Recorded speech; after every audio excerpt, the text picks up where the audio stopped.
Saya Andi Andalas yang senantiasa membawakan ajang dialog politik jelang Pilkada serentak 2024 khususnya di Kabupaten Kerinci dan Kota Sungai Penuh. Dan tentu nanti juga kita akan mengulas tentang Pilgub Provinsi Jambi November 2024. Jangan lewatkan dialog politik. Kita akan menghadirkan tim sukses dan juga paslon yang nantinya lolos pada pendaftaran untuk Pilkada serentak 2024. Salam demokrasi damai. Di jabatan dari awal kita sudah sampaikan, kita tidak terima setoran-setoran. Kalau kita katakan bahwa sekarang itu ya, politik uang itu sulit untuk dihindari. Itu dinamika elektoral. Selama pemilu pilkada berlangsung, ini tidak lagi menjadi edukasi kepada masyarakat. Assalamualaikum warahmatullahi wabarakatuh. Dari kawasan Semeru, Kecamatan Ayerangan Kerinci yang kami pancarluaskan melalui frekuensi modulasi 99,0 Andalas FM Radio Wahang Kitau. Selamat malam untuk mitra Andalas di Kausior dimanapun Anda berada. Selamat malam juga untuk pemirsa bundanya Putra Andalas yang pantengin kita melalui streaming Facebook. Dan pada malam hari ini kembali bersama saya Andi Andalas yang akan mengkawal dialog politik dengan tema siapakah pemimpin Kota Sungai Penuh berikutnya. Ini untuk episode 6 ya. Dan bersama 3 orang narasumber kita pada malam hari ini yang sudah hadir di studio Radio Andalas FM yang akan kita sapa satu persatu. Baik, dan di depan saya ini mungkin sudah tidak asing baik oleh mitra Andalas maupun oleh pemirsa, ada Bang Ferry Siswandi. Beliau saat ini merupakan tim pemenangan dari Al-Azhar. Nah, untuk ini Al-Azhar siapa ini? Nah, nanti kita langsung tanyakan dengan Bang Ferry. Silakan Bang Ferry nih, Mike. Oke, selamat malam Bang Ferry. Selamat malam Dinda Andi. Ini ada juga Dinda Kumaini, ada Dinda Dendi ya. Selamat malam semua pemirsa. Oke, semangat terus nampaknya Bang Ferry. Alhamdulillah.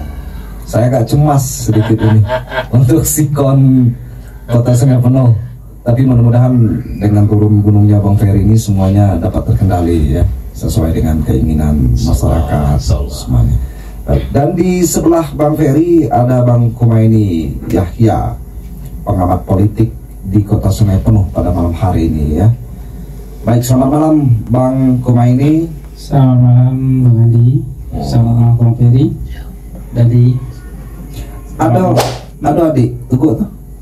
Ada. Wah, ini lagi dalam perjalanan. baik, Bang Kumai sekarang juga aktif sebagai jurnalis ya. Sempat beberapa saat beliau vakum di dunia jurnalis karena beliau mesti ya independen ya sebagai seorang komisioner di Kabupaten Kerinci. Dan di samping Bang Kumai ada Dendi Rido. Yang merupakan aktivis pada malam hari ini. Selamat malam Dendi. Selamat malam Bang Andi. Wah, ini sudah luar biasa nih Dendi ya. Ini waktu SMP ini sering main kesini nih Bang. Oh iya. Pakai celana pendek kesini. SMP ya. Iya, udah. Ya, tidak terasa 10 tahun itu singkat. Iya. Ya, Dendi ya. Sangat aktif ya, namanya seorang aktivis. Baik, untuk mempersingkat waktu, mungkin saya ke Bang Ferry, yang mana ini juga merupakan pertanyaan publik ya, yang ingin mengetahui bagaimana perkembangan dan situasi politik di Kota Sungai Penuh saat ini, terkhususnya buat tim Alvin, dan sekaligus mungkin bahaskan tentang Al-Azhar. Nah, silakan Bang Ferry.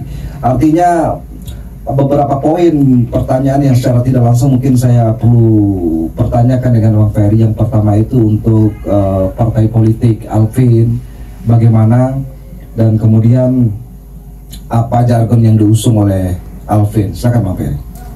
Baik, assalamualaikum warahmatullahi wabarakatuh. Waalaikumsalam. Selamat malam untuk para pemirsa, buat rekan-rekan yang di studio ini. Dan malam ini mungkin saya kapasitas diundang ini ya. Sebenarnya saya sebenarnya memposisikan diri sebagai pengamat politik juga nih.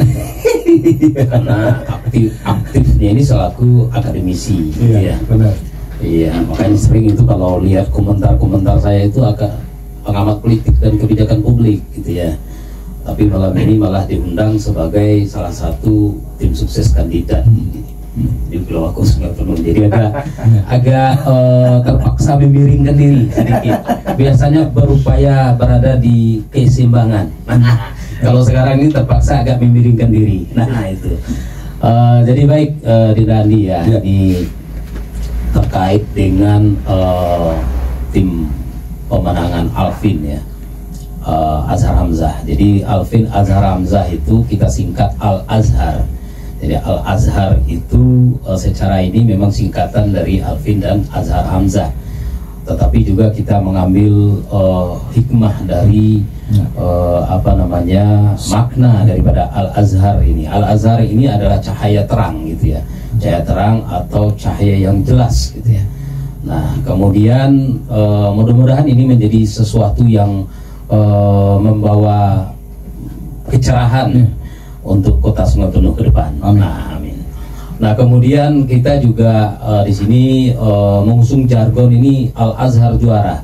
Artinya Al-Azhar Juara ini adalah singkatan dari Alvin Azhar Hamzah, menuju Kota Sungai Penuh maju adil sejahtera. Nah ini, jadi juara itu kita ambil dari maju adil sejahtera. Nah maju yang kita maksud, kalau maju jelas ini merupakan langkah ke depan ya, langkah ke depan. Jadi apa-apa yang kita lihat pada hari ini dalam konteks catatan-catatan kita, nah ini akan kita perbaiki. Dan akan kita tawarkan solusi-solusi yang akan lebih baik, gitu, lebih baik. Nah, kita juga tidak akan tidak akan menjanjikan hal yang muluk-muluk dengan juara tadi, maju adil sejahtera, tetapi kita akan menerapkan sesuatu yang aplikatif yang hari ini bisa langsung dirasakan oleh masyarakat gitu. Nah itu yang kita kemas di dalam maju adil sejahtera tersebut. Tentu nanti akan tergambar secara jelas di visi dan misi kita. Nanti kita akan tayangkan lebih lengkap ketika kita sudah masuk tahapannya, Bang Komedi ya. Nih, jadi konteks sekarang ini saya singgung-singgung sedikit saja, gitu, supaya penasaran lah, Nah kemudian tentang kesiapan kita, Alvin ini berlatar belakang seorang pengusaha, tidak pernah masuk di dalam arena politik gitu ya. Memang kalau saya katakan memang polos betul ini di dunia politik. Dan hari ini banyak sekali yang meragukan, sangat meragukan Alvin ini serius atau tidak, atau Alvin ini hanya semacam boneka yang disiapkan gitu ya. Nah hari ini kita membuktikan kita adalah calon yang paling cepat dan terdahulu mendapatkan kursi. Ya, yang pertama kita dapatkan Nasdem 2 kursi. Kemudian kita dapatkan PAN, partai besar 3 kursi. Nah dengan 2 partai itu sebenarnya sudah cukup, gitu. Sudah cukup, kita sudah memenuhi persyaratan minimal yang 5 kursi di Kota Sungai Penuh. Untuk maju kita sudah cukup.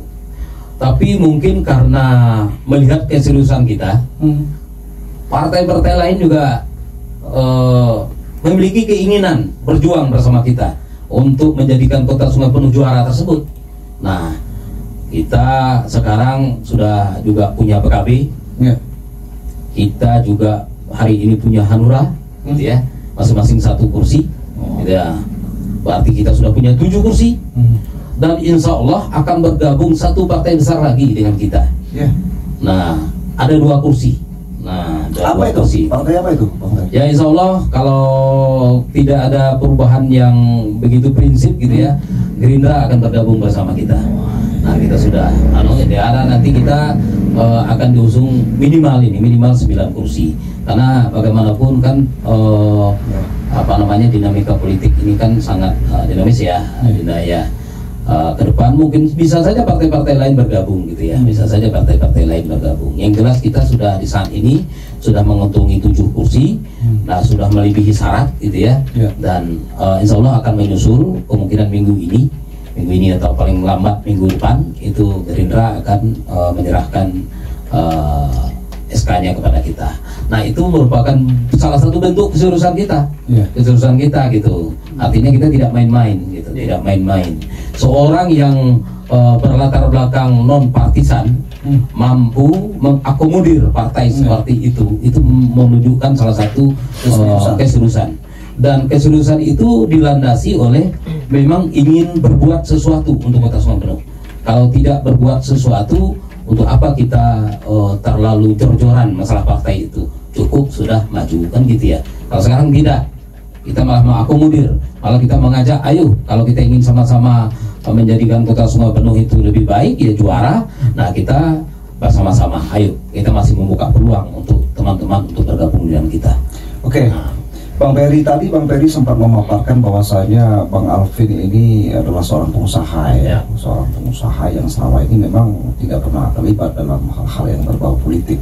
Tapi hari ini Bang Alvin tampil, dan tentu ini menjadi pertanyaan kita semua juga. Artinya hal apa yang sebenarnya boleh kita katakan yang sangat mendasar menjadi panggilan jiwa beliau untuk terjun dan ikut berkontestasi di ajang Pilwakil Kota Sungai Penuh ini, Bang Peri? Baik, jadi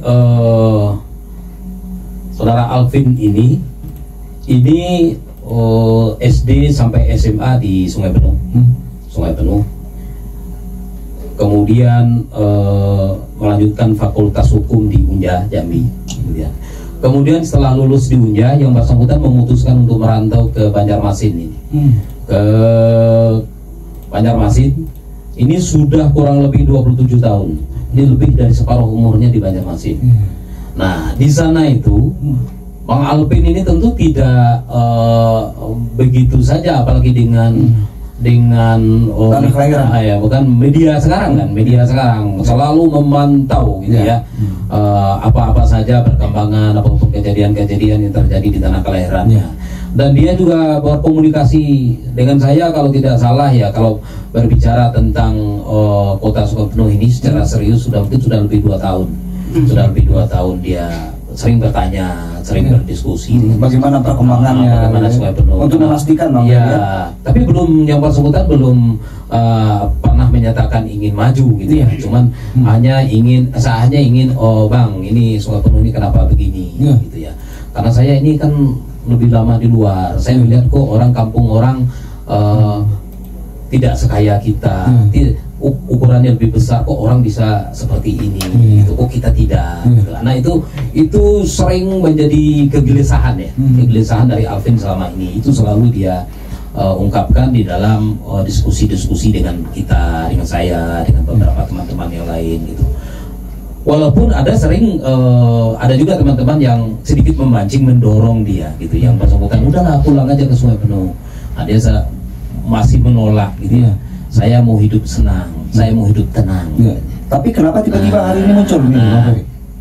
Nah kemudian terakhir ini memang mungkin panggilan panggilan jiwa, panggilan hatinya ini yang sudah tidak bisa dibohongi lagi gitu ya, dibohongi lagi. Artinya, mohon maaf, mungkin tingkat kemapanan hidupnya secara lahiriah itu sudah tidak perlu dipikirkan lagi gitu. Dia tidak mikir lagi gitu, nggak perlu ini lagi gitu. Tapi dia yang menjadi gejolak di jiwanya itu adalah, kok kampung saya seperti ini loh gitu ya. Nah saya sementara di kampung orang gitu. Nah inilah akhirnya ketika beberapa bulan yang lalu dia pulang, diskusi-diskusi dengan teman-teman, diskusi dengan keluarga, malah didorong, jangan ngomong saja, Anda jangan ngomong saja, kalau memang Anda mau berbuat, buktikan gitu. Maka mungkin dengan pertimbangan itu, mungkin setelah dia lakukan istikharah, kemudian dia dengan berunding dengan keluarga juga gitu kan, ya bismillah katanya, bismillah, ya sudah saya korbankanlah ketenangan hidup saya katanya. Kalau dia seperti itu menyampaikan, saya ikhlaskan ketenangan hidup saya selama ini, kata dia, kalau mau tenang saya tidak perlulah pulang ke Sungai Penuh. Tapi saya wakafkan ketenangan hidup saya untuk bersama-sama dengan masyarakat Sungai Penuh ingin memperbaiki sesuatu yang lebih baik lagi gitu. Itu kira-kira dasar. Baik, gitu ya. Nanti kita sambung lagi nih Bang Ferry ya. Cukup panjang lebar apa yang disampaikan oleh Bang Ferry Siswadi tentang Alvin dan bagaimana info terkininya dari tim Alvin. Artinya secara tidak langsung dengan pernyataan sikap dan keseriusan yang sudah dibuktikan hari ini dengan beberapa partai politik yang dipastikan sudah merapat di Al-Azhar. Saya ke Bang Kumai. Bang Kumai ini bagaimana Bang Kumai melihat dinamika elektoral politik antar balon-balon di Kota Sukabumi saat ini, Bang Kumai? Baik, terima kasih Bang Ali. Kalau kita melihat untuk Kota Sungai Penuh, saya kira dinamika elektoralnya trennya masih patronase klientelisme ya. Artinya hubungan timbal balik antara calon dengan pemilih itu masih mewarnai pilkada Purwokerto Sungai Penuh seperti pilkada sebelumnya. Jadi hubungan itu terbentuk dalam apa yang diberikan, itu yang akan menjadi suara. Saya kira itu kalau kita katakan bahasa sekarang itu ya, politik uang itu sulit untuk dihindari. Itu dinamika elektoralnya. Mungkin kita bisa mengemasnya dalam bahasa yang lebih sopan, yang lebih santun. Tetapi saya kira itu yang paling menghiasi ya, mewarnai untuk dinamika elektoralnya. Bukannya masyarakat kota ini pola pikirnya sudah cenderung lebih maju dibandingkan dengan masyarakat kabupaten? Artinya ya mereka lebih melihat kepada pemikiran-pemikiran calon, tapi secara tidak langsung dipatahkan oleh pernyataan Bang Kumai hari ini. Seperti apa nih Bang? Ya, kalau kita bicara segmentasi politik pemilih, ya, itu memang kalau dasarnya geografis itu memang ada perbedaan ya, antara kota dan desa. Tetapi ketika kita berbicara tentang bagaimana uang bekerja di dalam dinamika politik itu sendiri, itu kita melihat dari seluruh kasus pilkada, kasus pemilu, peristiwa politik yang terjadi di Indonesia ini tidak bisa dilepaskan dari dinamika itu ya. Mungkin banyak orang yang akan membantahnya ya, saya kira itu secara normatif memang hal itu harus dibantah, tetapi ketika kita bicara realitas politik, itulah yang terjadi sesungguhnya. Kita melihat kalau kita berbicara tentang figur atau sosok, maka orang-orang dengan tingkat capaian misalnya prestasinya sudah luar biasa, sebut saja misalnya kita melihat di Kabupaten Kerinci misalnya, dapil Provinsi Jambi ketika pemilu legislatif, itu ada banyak sekali ya tokoh-tokoh dengan yang memiliki kapabilitas yang seharusnya dipandang dari prestasi-prestasi yang sudah dihasilkan itu lebih layak. Ternyata mereka justru kalah dan berada di nomor-nomor terakhir ya. Tapi mungkin karena banyak tokoh yang turun gunung Bang Kumai. Iya. Dari situ kita bisa melihat bahwa tokoh-tokoh yang turun gunung yang tidak menolak realitas politik, mereka cenderung lebih berpeluang untuk mendulang suara. Tetapi ketika ada tokoh-tokoh yang mencoba mempertahankan idealisme mereka, justru kita tidak melihat mereka bisa menghasilkan suara yang signifikan dalam pemilu ini. Tapi pencermatan Bang Kumai terhadap bagaimana dinamika politik di Kota Sungai Penuh saat ini bukan dalam artian Bang Kumai ingin menyatakan bahwasanya siapa yang banyak modalnya justru itu yang unggul. Tidak. Bukan seperti itu ya? Bukan. Artinya kita tidak bisa lepas daripada logistik atau dana itu. Karena paling tidak ada beberapa indikator yang bisa membuat calon itu memenangkan sebuah kontestasi pilkada. Di antaranya itulah dana dan logistik. Kemudian tim sukses. Kemudian juga ada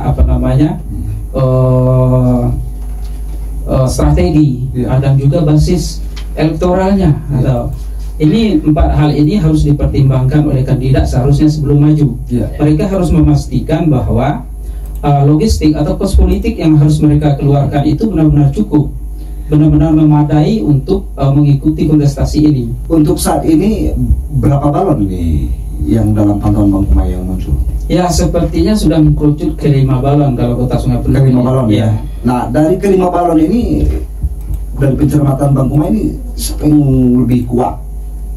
Ya, kalau kita bicara siapa yang lebih kuat, ini kita bicara dari tataran strategi. Makanya kita tetap merujuk pada 4 hal tadi. Siapa yang secara logistik dia lebih siap, kemudian siapa yang tim suksesnya lebih sehat, kemudian siapa yang lebih sehat seperti apa ini Bang Kumai? Ya, kalau tim sukses sebenarnya pasangan calon itu harus membangun sebuah smelter untuk melakukan proses smelting sehingga menghasilkan orang-orang yang benar-benar memiliki motivasi positif untuk memenangkan dia.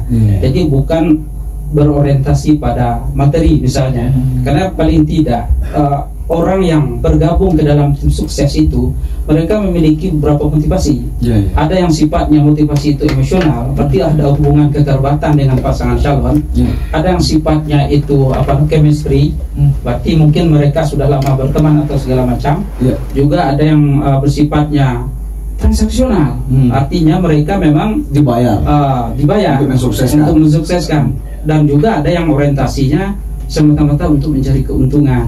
Artinya mereka bergabung ke dalam sebagai tim sukses itu semata-mata untuk mencari keuntungan pribadi.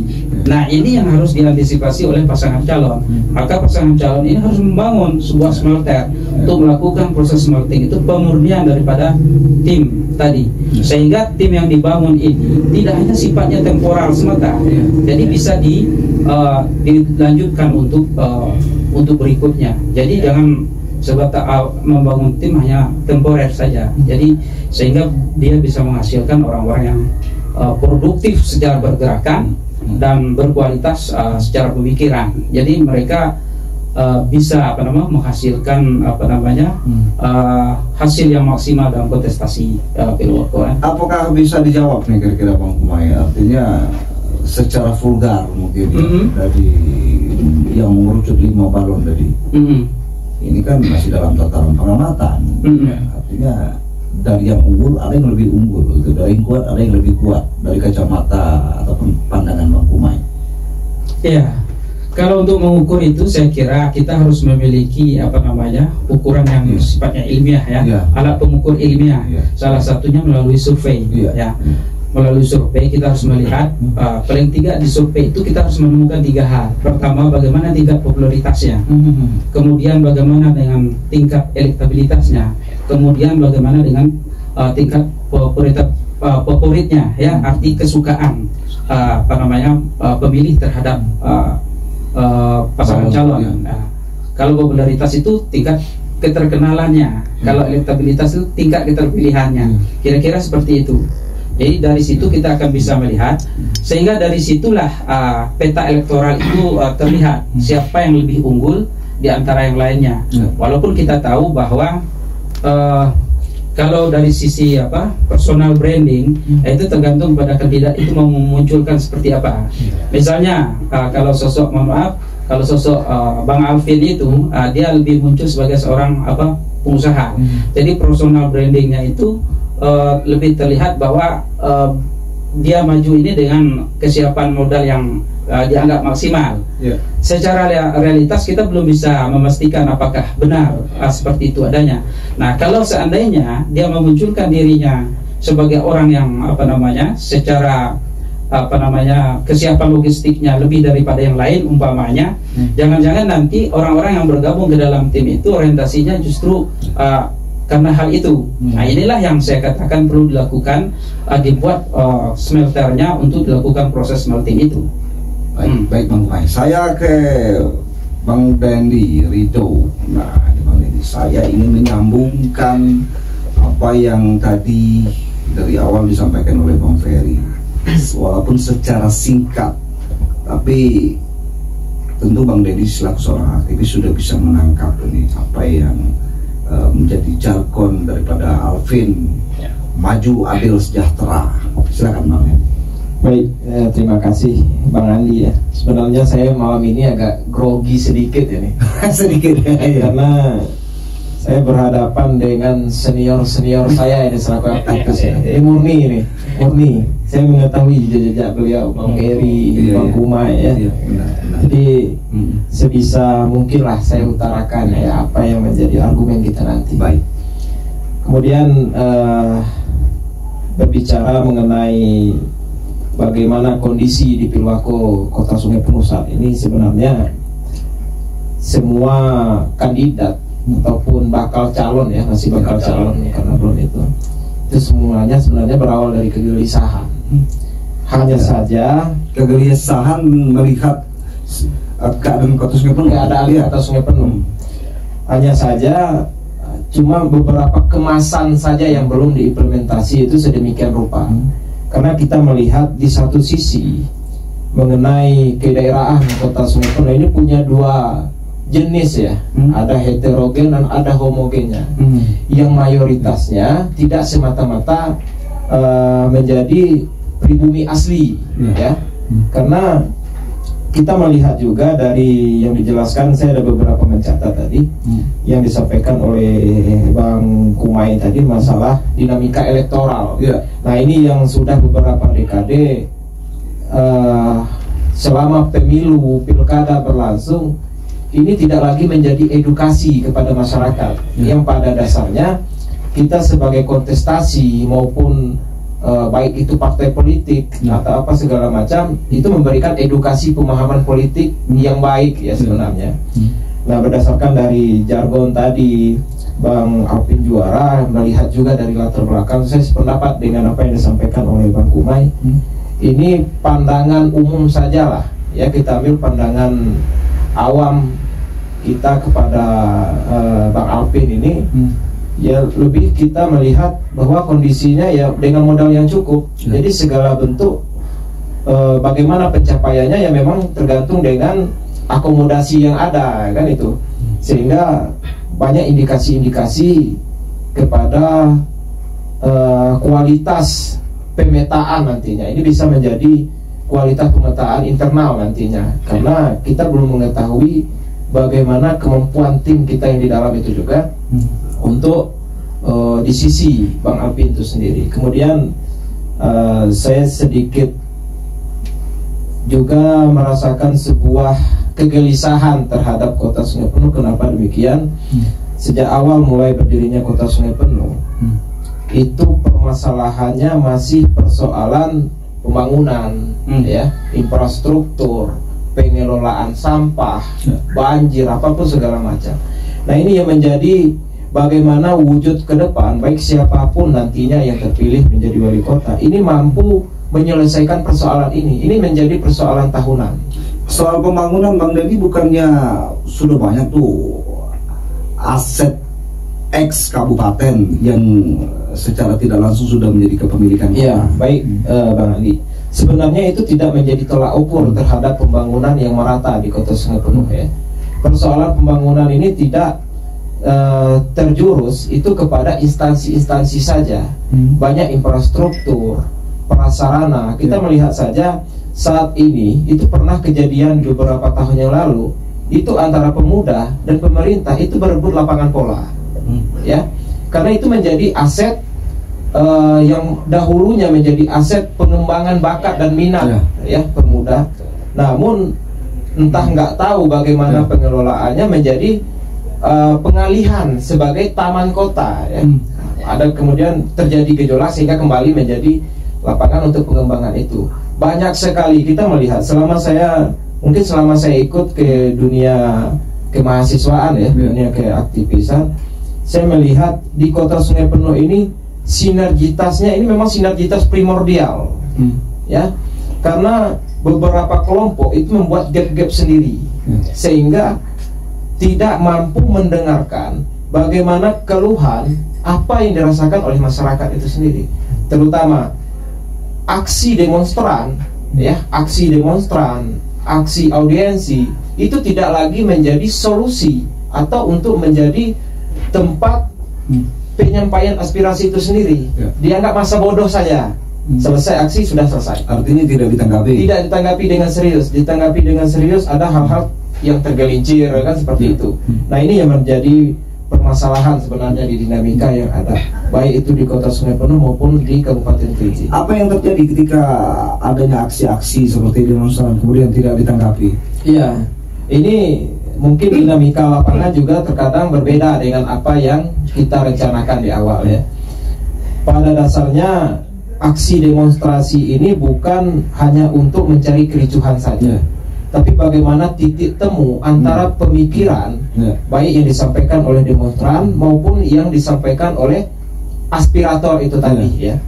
Nah, namun terkadang, nah ini kita nggak tahu ya. Semoga pemimpin-pemimpin ke depan ini baik di Kerinci ataupun Kota Sungai Penuh ini memang tidak anti kritik ya. Ini sering terjadi. Kritik itu kan merupakan sebuah masukan. Sebuah masukan, sebuah yang pemikiran. harus ditanggapi ya. Iya. Jadi pemimpin-pemimpin yang tidak mau mendengarkan keluhan yang ada. Nah, ini dampak dari, bisa jadi ini dampak dari dinamika elektoral tadi. Karena dia sudah menanamkan sebuah investasi. Nah, ini bisa kita katakan sebuah investasi. Kita nggak tahu orientasinya seperti apa. Sebuah investasi sehingga apapun yang menjadi keluhan nantinya itu tidak tanggapi lagi. Ya kan sudah saya investasikan ya, kan bahasanya seperti itu.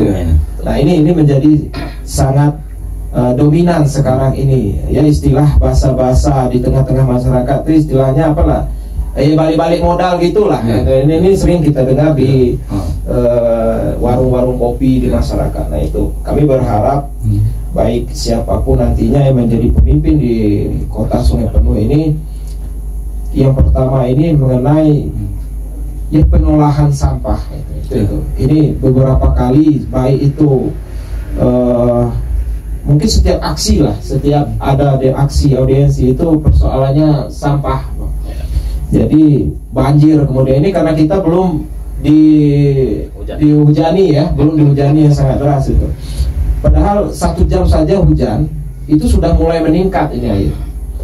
Nah, karena mungkin kita nggak tahu apa alirannya memang dari hulu atau bagaimana, itu kita nggak tahu. Yang penting ini bagaimana tentang pengelolaan itu tadi. Ini menyangkut kepada pengelolaan infrastruktur ya. Kemudian penataan kota. Nah, ini ada apa dengan penataan kota? Penataan kota ini yang perlu kita lihat. Kenapa?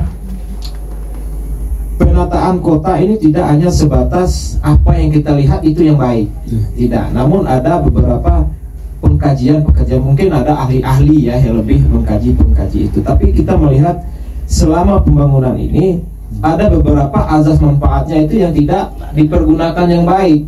Nah, ini tentunya dari kegelisahan dari para calon nantinya yang bakal calon wali kota Sungai Penuh ini berawal dari kegelisahan. Kita nggak tahu nih kegelisahan seperti apa ya. Yang jelas, yang mana yang tidak bisa dipergunakan yang baik, Bang?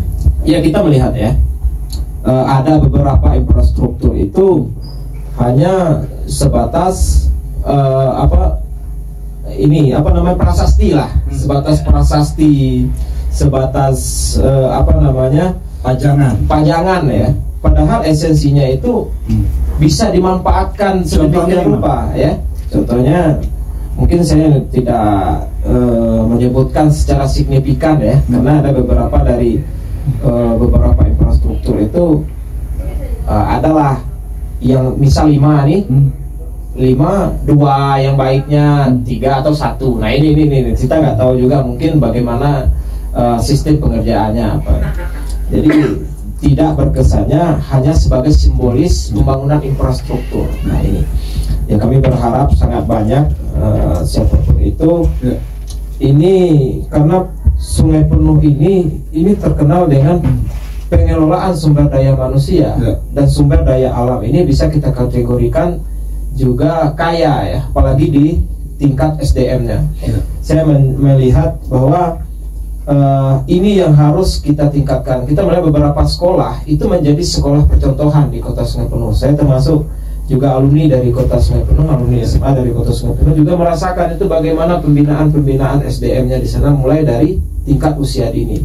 Namun pasca dari mereka tamat dari perguruan tinggi atau apa, tidak ada wadah untuk mereka menyalurkan apa yang mereka dapatkan itu tadi. Nah, ini banyak sekali sebenarnya PR untuk Kota Sungai Penuh ini. Di samping tenaga kerja, pengelolaan sumber daya alamnya, sumber daya manusianya. Kemudian konsep-konsep pemikiran ini memang harus banyak diterima kalau saya melihat. Karena ya pemimpin yang anti kritik ya sudah nggak usah memimpin, kan seperti itu. Ada istilah-istilah dari negara ya di luar sana lah, nggak saya sebutkan itu. Ya kalau pemimpin-pemimpin yang anti kritik tidak mau dikritisi, ya sudah buang ke tong sampah saja, kan seperti itu, Pak. Jadi kesannya kita ini sebagai penyalur aspirasi, sebagai media, ya kita sebagai mediator dari masyarakat yang menjadi kegelisahan kita itu bagaimana masyarakat ini menikmati yang namanya kesejahteraan itu, baik itu di segi pertanian, ya, perekonomian, pasar, penataan semuanya ini sangat diharapkan oleh masyarakat. Harus dimaksimalkan lagi. Iya, harus dimaksimalkan lagi. Jadi sinergitas antara pemerintah, organisasi masyarakat, organisasi kemahasiswaan, organisasi kebudayaan itu memang harus bersinergi yang lebih baik, ya, supaya nantinya kita bisa melihat sisi-sisi yang belum tersentuh dari pemerintah itu sendiri bisa terakomodir dengan baik, tidak pun nyepul 100%, minimal supaya jargon-jargonnya kita nggak ada mendengar kalau memang belum mampu untuk menciptakan target 1 minggu setelah ini seperti ini, 1 tahun 1 periode seperti ini. Sepertinya nggak usah disampaikan itu dulu. Yang jelas ada perubahan minimal dari 100% yang kita rencanakan, paling tidak itu 45%-nya sudah terlaksanakan. Itu mungkin itu ya. Baik, saya sebelum ke Bang Ferry, saya ingin ke Bang Kumai dulu nih. Bang Kumai, ini apakah sudah merupakan sebuah konsekuensi bagi seorang pemimpin yang sudah memimpin ini kemudian dikritik gitu, ya kan? Ini konsekuensi atau seperti apa nih? Soalnya begini, secara tidak langsung kita katakanlah sosok incumbent saat ini kan, incumbent dalam artian beliau juga ingin melanjutkan kembali program beliau. Tetapi keempat calon ini kan belum bisa kita lihat istilahnya track recordnya secara politik memimpin Kota Singapura. Tapi kalau ini kan sudah jelas-jelas. Tetapi beratnya dari sisi ketika menuai kritikan-kritikan ini seperti apa menurut Bang Kumai? Iya, saya kira begini ya. Kalau terkait dengan tingkat kepuasan itu, kalau tingkat kepuasan itu sudah lebih daripada 60%, itu artinya itu sudah merupakan salah satu neraca keberhasilan daripada seorang pemimpin sebenarnya. Kalau untuk tercapai sampai 100% itu tidak mungkin. Di dunia ini tidak ada pemimpin yang mencapai titik itu. Tapi kalau di bawah 50 itu termasuk yang rendah ya, saya kira kurang memuaskan ya? Kurang memuaskan karena ada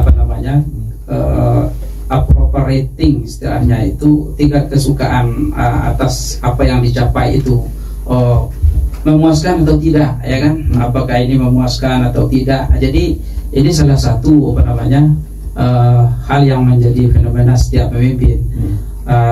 Tidak ada orang yang mendapat dukungan itu penuh, selalu ada oposisi dalam setiap kepemimpinan, ya. Dalam politik kekuasaan itu, oposisi itu apakah sifatnya itu formal atau tidak, yang jelas selalu ada oposisi.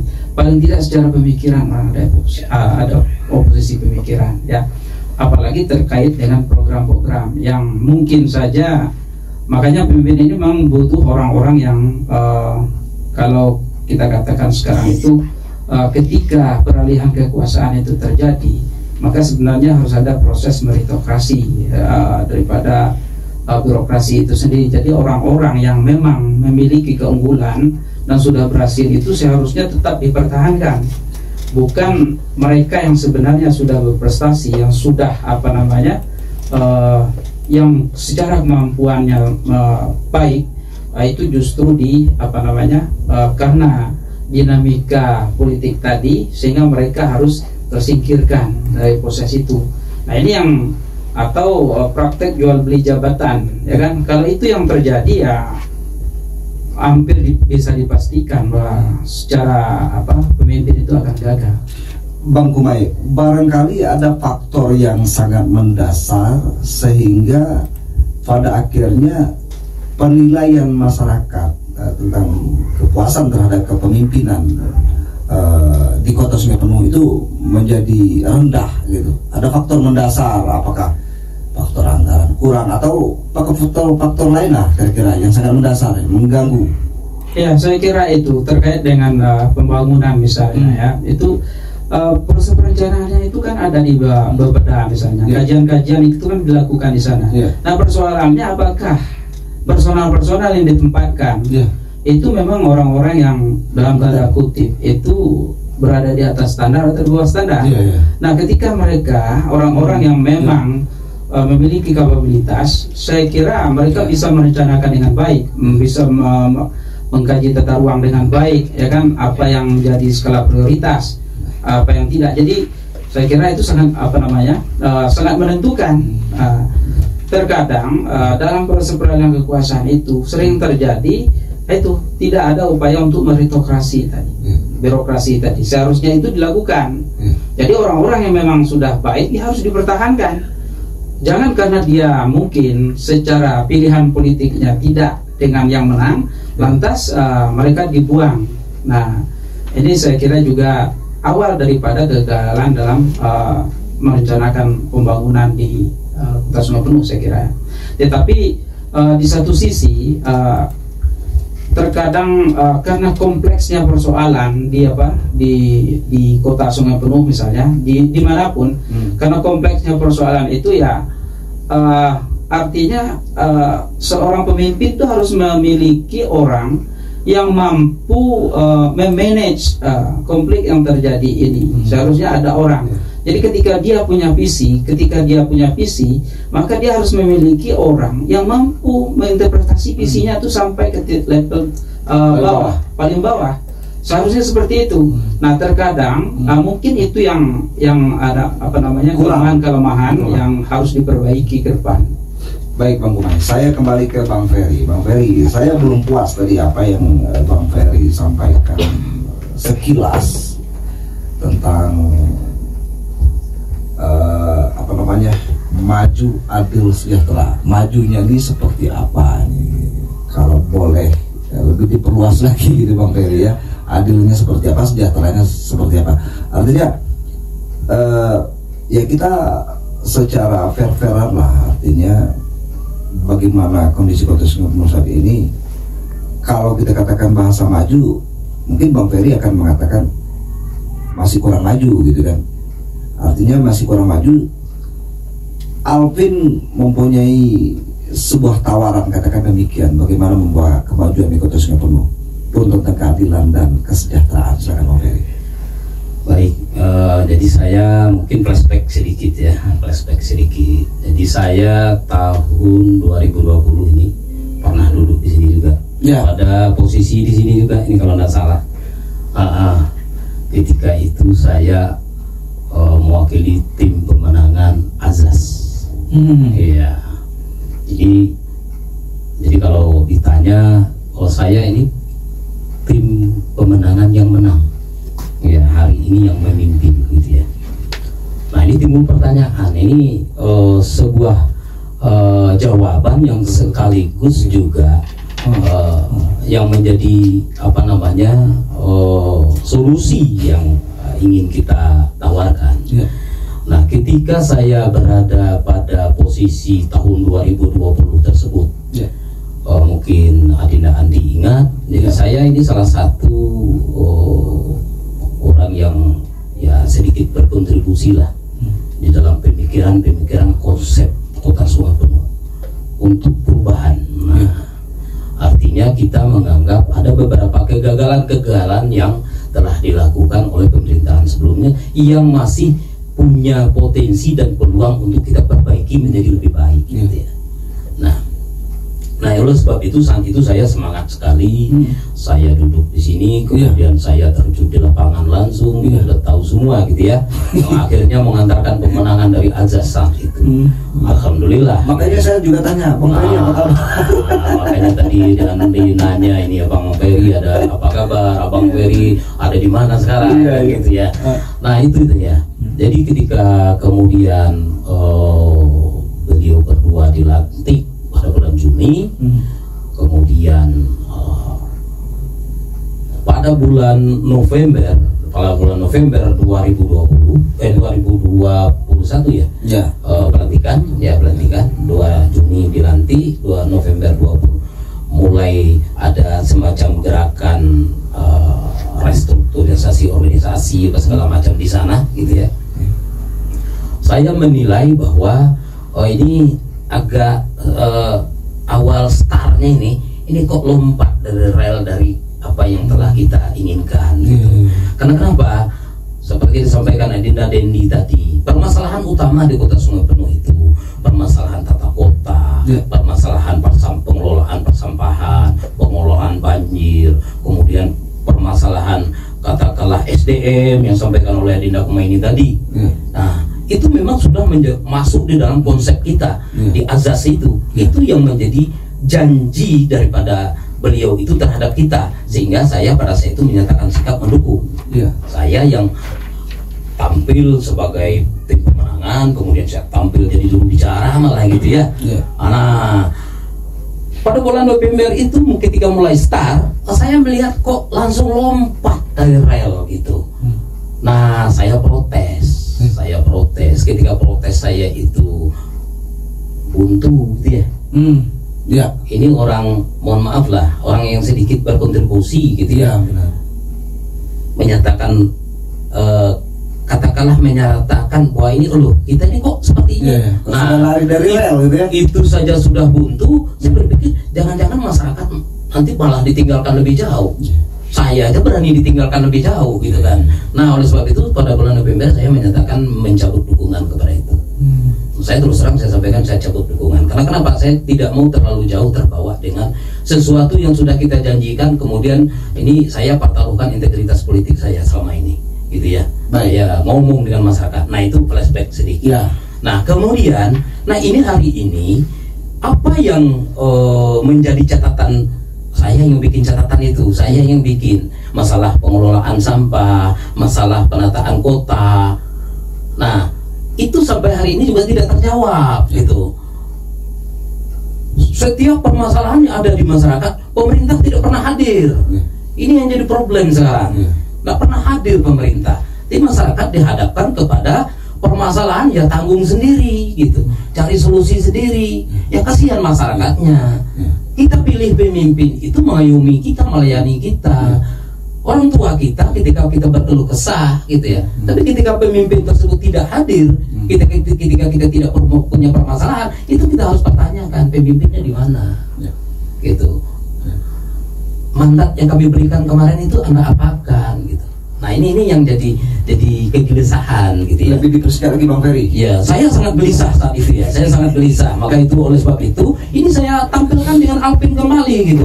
Ternyata Alvin dengan basic usahanya, dengan basic dia sebagai pengusaha, mohon maaf sedikit mungkin jargon mungkin ada yang membranding pengusaha ini siap, dia segala macam, itu baru konsekuensi. Tapi sedikit Bang Ferry saya ingin menilai ya kan, artinya ini kan ada dua orang yang boleh kita katakan incumbent ya kan. Masa Bang Ferry sama Pak Ahmadi dengan Pak Antos kedua-duanya nggak cocok? Setidak-tidaknya kan sama Pak Ahmadi misalnya Bang Ferry kurang cocok, nggak masuk. Boleh nggak saya jawab vulgar? Sama Pak Antos nyambung gitu kan. Kalau Pak saya berpikir kok Bang Ferry malah ke Bang Alvin. Nah, boleh nggak saya jawab vulgar gitu ya? Kalau Pak dengan Pak Ahmad, mohon maaf ya, sejak dilantik saya tak pernah telepon-teleponan. Ya, telepon saya pun tak pernah diangkat gitu ya. Boleh di belakang layar aja mungkin. Nah, kemudian kalau dengan Pak Antos saya vulgar juga saya sampaikan. Pak Antos itu setiap kita sampaikan dia selalu menyampaikan saya ini nomor 2 loh. Nah, itu kan bukan jawaban Dinda. Bukan jawaban. Kalau ia takut jadi nomor 2 kenapa mau gitu ya?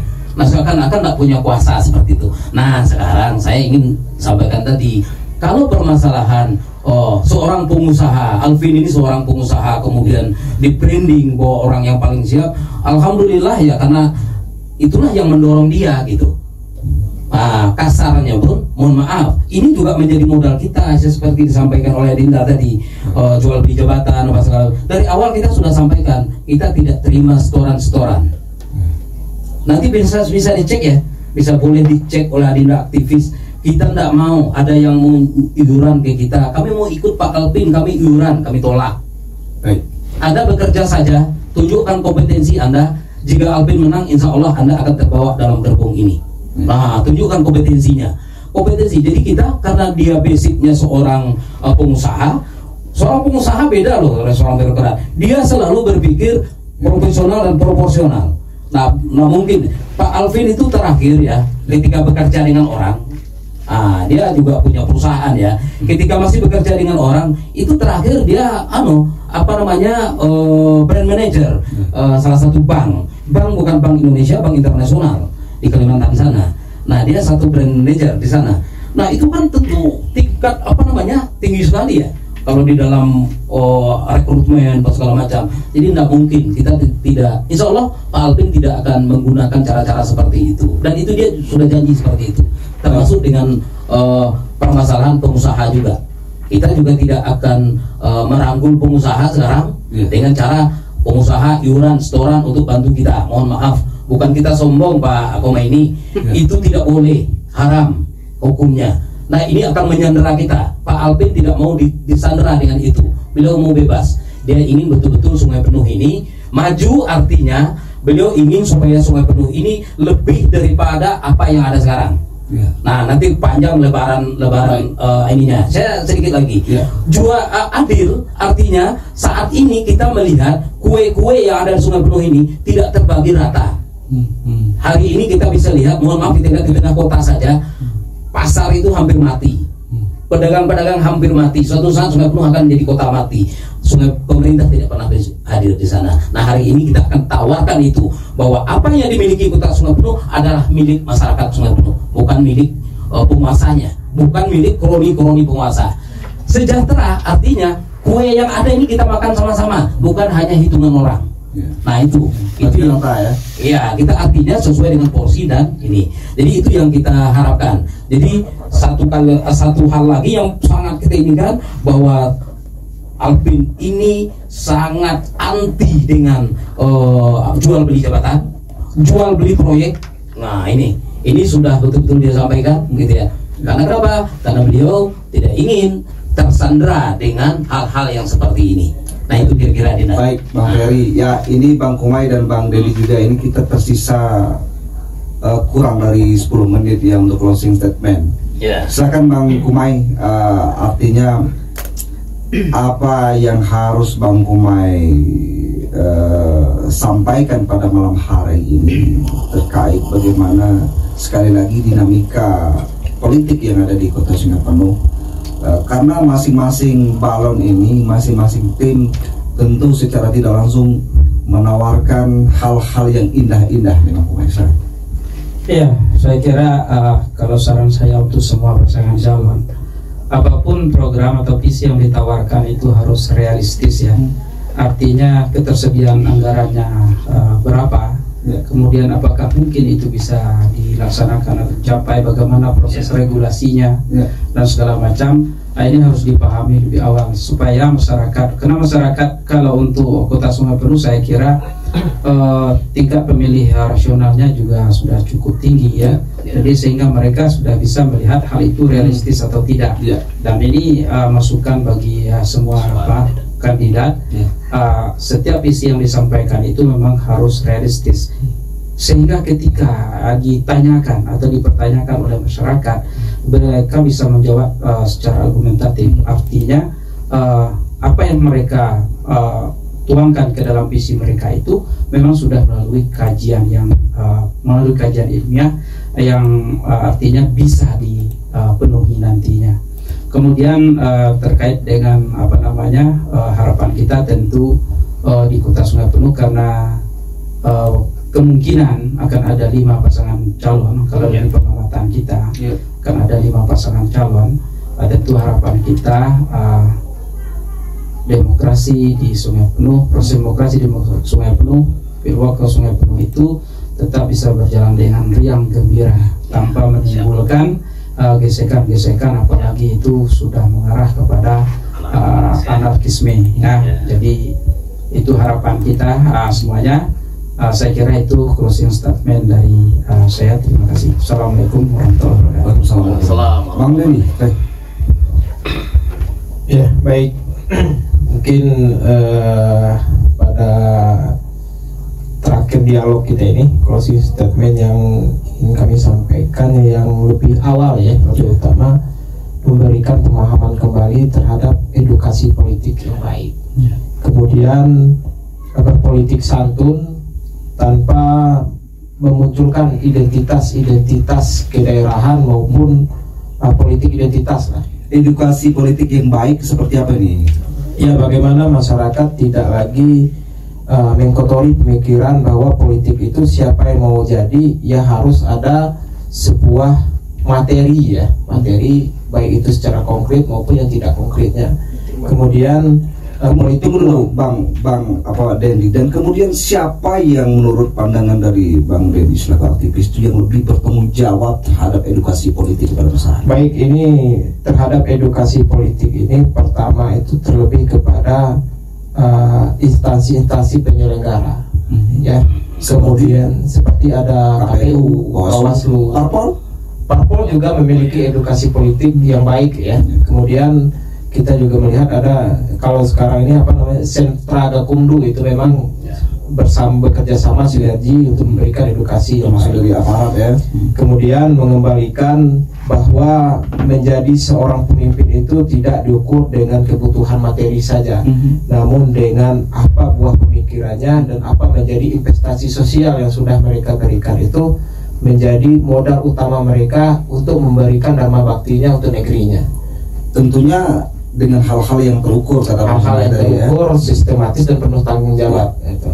Kemudian memberikan sebuah kreativitas pemikiran dan wadah-wadah diskusi ya, untuk menampung daripada keinginan-keinginan dan kebutuhan masyarakat, pemuda maupun kalangan-kalangan lain. Seberapa penting forum komunikasi dibangun oleh pemimpin-pemimpin kita katakan di Kota Sungai Penuh terhadap seluruh elemen yang ada di Kota Sungai Penuh? Kalau forum-forum komunikasi itu sangat penting, bahkan tidak hanya di tingkatan kepemimpinan maupun pemerintahan, bahkan di tengah masyarakat itu forum komunikasi baik secara individu atau head to head itu juga merupakan sebuah penyampaian pesan yang secara terukur. Kita juga bisa melihat bagaimana keseriusan mereka nantinya untuk menanggapi kegelisahan yang ada.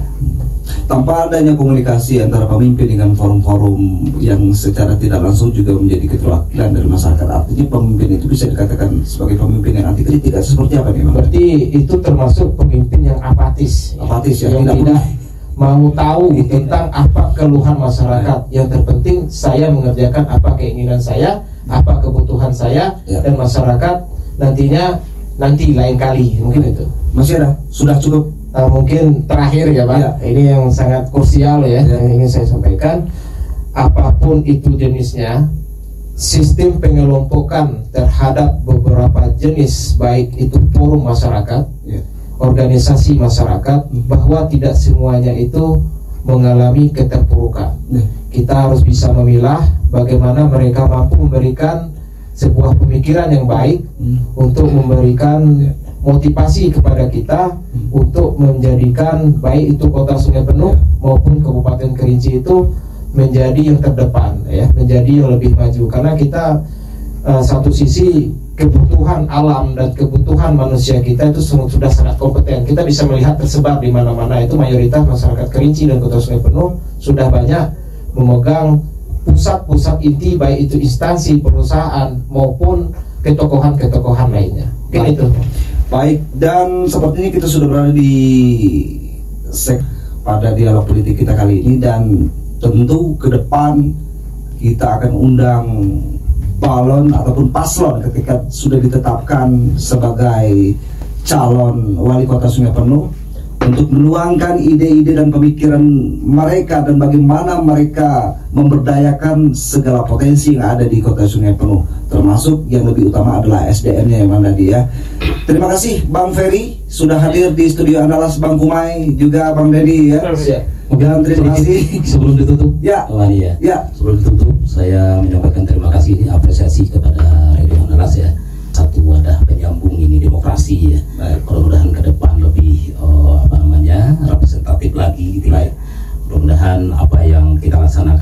ini ya terlepas dari apapun hasilnya gitu ya, saya dari tim pemenangan Alvin gitu ya menghimbau kepada seluruh kita, terutama yang kontestasi di Kota Sungai Penuh, saya sepakat kita berpolitik santun, kita berpolitik riang gembira ya Dinda ya. Kita lepaskan segala sesuatu, ini hanya sebuah kontestasi. Apapun hasilnya itu semua untuk kepentingan masyarakat Sungai Penuh. Dan terakhir perlu saya sampaikan bahwa Alvin Azhar Hamzah Al-Azhar juara itu menawarkan solusi bukan janji, tetapi kita akan hadir di tengah permasalahan masyarakat, insya Allah ya, insya Allah. Dan saya secara pribadi dengan mempertaruhkan integritas politik saya gitu ya, saya mencoba menjamin, menggaransi apa yang akan dilakukan oleh Al-Azhar ini. Itu saya rasa cukup. Adinda Andi, terima kasih sekali lagi. Mudah-mudahan Radio Andalas jaya selalu, jaya di udara, jaya di dalam. Amin. Amin ya rabbal alamin. Assalamualaikum warahmatullahi wabarakatuh. Waalaikumsalam warahmatullahi wabarakatuh. Terima kasih untuk Mitra Andalas FM dan juga pemirsa Bundanya Putra Andalas, dan jangan lupa bahwasanya hal yang paling penting dalam kita menyongsong demokrasi adalah bagaimana kita menciptakan situasi yang aman, damai dan kondusif. Itu hal yang utama. Saya Andi Andalas pamit undur diri. Assalamualaikum warahmatullahi wabarakatuh. Waalaikumsalam warahmatullahi wabarakatuh.